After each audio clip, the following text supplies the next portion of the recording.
it's Haley at Seamwork, and today I am going to share with you a single dart rotation.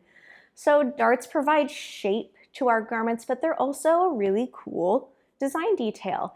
If you don't like the location of a dart on a particular pattern, it's super easy to change, and I'm going to show you how.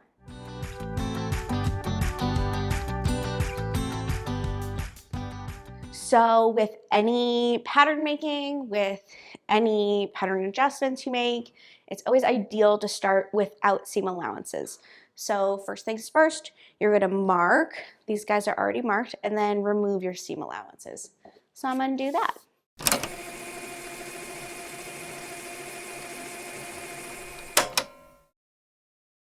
And then the next thing you want to do is you want to find your bust point on this pattern, because it's our sloper, it's already marked for us, but typically it's going to be about 1 to 2 inches above your dart. And you can find that by finding the center of your dart and then drawing a line right through. You can see that this one is straight up 2 inches from my dart tip.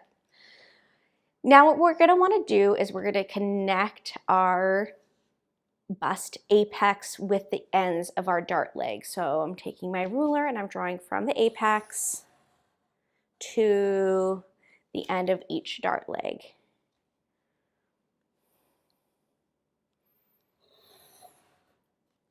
Okay, now this is the fun part. This is where you get to decide where you want your new dart to be. And your dart can go basically from any location along the perimeter of your pattern to this bust point. So it can come from here, it can come from here, it could be a French dart and come from the waist and side seam, from the armhole, from the shoulder, from the neckline. The possibilities are, I wouldn't call them endless, but they're pretty big. So for this guy here, I am going to rotate my dart to the shoulder seam. So let's pick a point in our shoulder seam. I want to go mid-shoulder.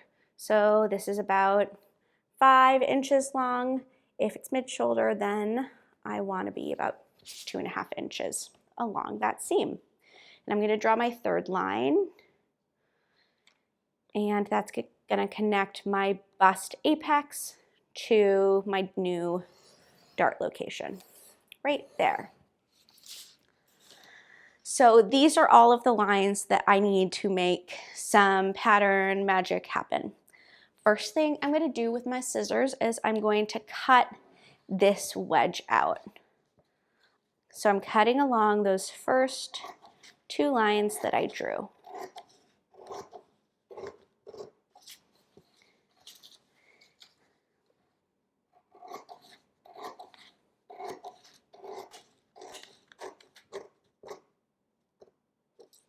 Okay, and then getting rid of that. I don't need it. Now I'm going to cut along my third line. So this is my new dart location.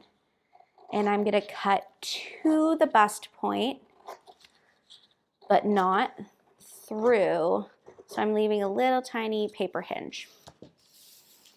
And you can see that that little hinge allows me to take what used to be my waist dart and then close that up, opening up at the shoulder instead, creating a shoulder dart. And you can do this, like I said before, anywhere. You can do it at the side seam, at the armhole, other locations on the waist seam. You have a lot of options here. So now I am going to tape my old dart closed. Bye, dart.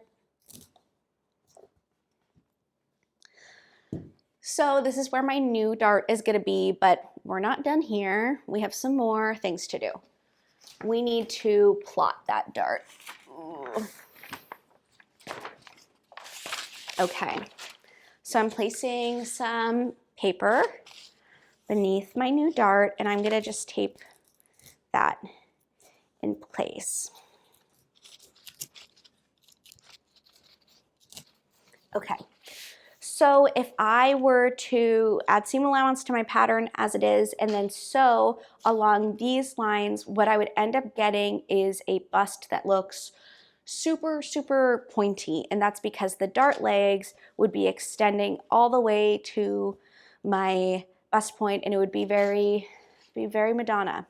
So that's why we need to create a backup off of our dart. So that's going to give us like a little bit more of a soft curve at the bust, and then we won't be so pointy. This is how you're going to do it. You are going to find the center of your dart opening. So this opening is 3.5 inches wide right now. So half of 3.5 is 1 3/4. Mark it.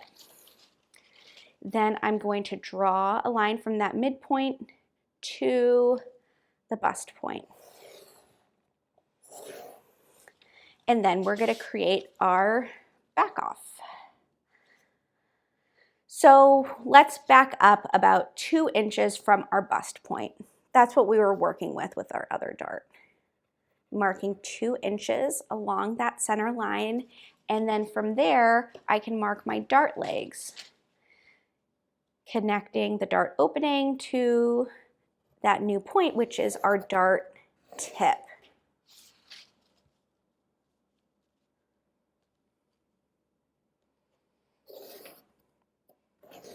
Nice. Okay, so this is actually the bite of fabric that our dart is going to be taking in.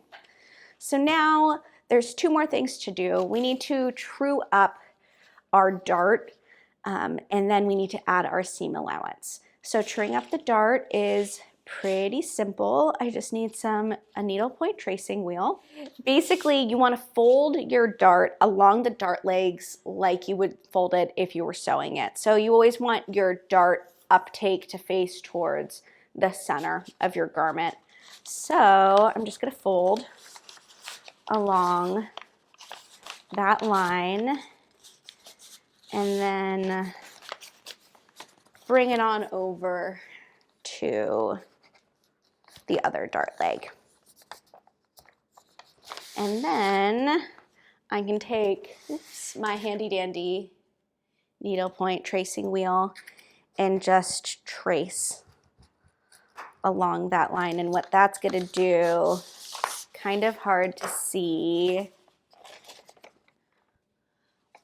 but it's going to make little tiny holes along where I traced, so that way when I sew up my dart leg, I press it, everything is nicely contained within my seam line and my stitch line.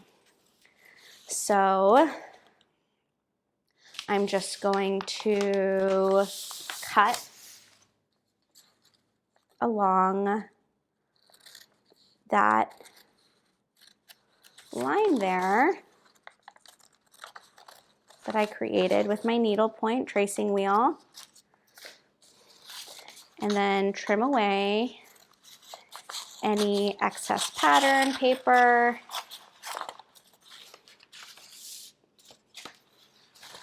You can add some more tape to make it nice and secure.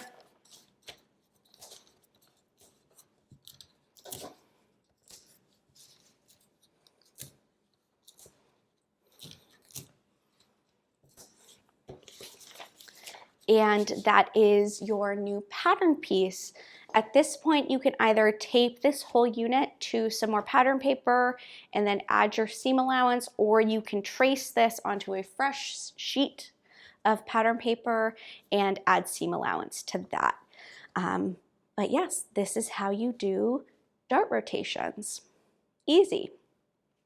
There you have it. That is how you rotate a dart. If you liked this hack, be sure to go to seamwork.com and check out our huge library of pattern hacks, where I walk you through how to change up the styles of different patterns. Thanks for joining me, and I will see you next time.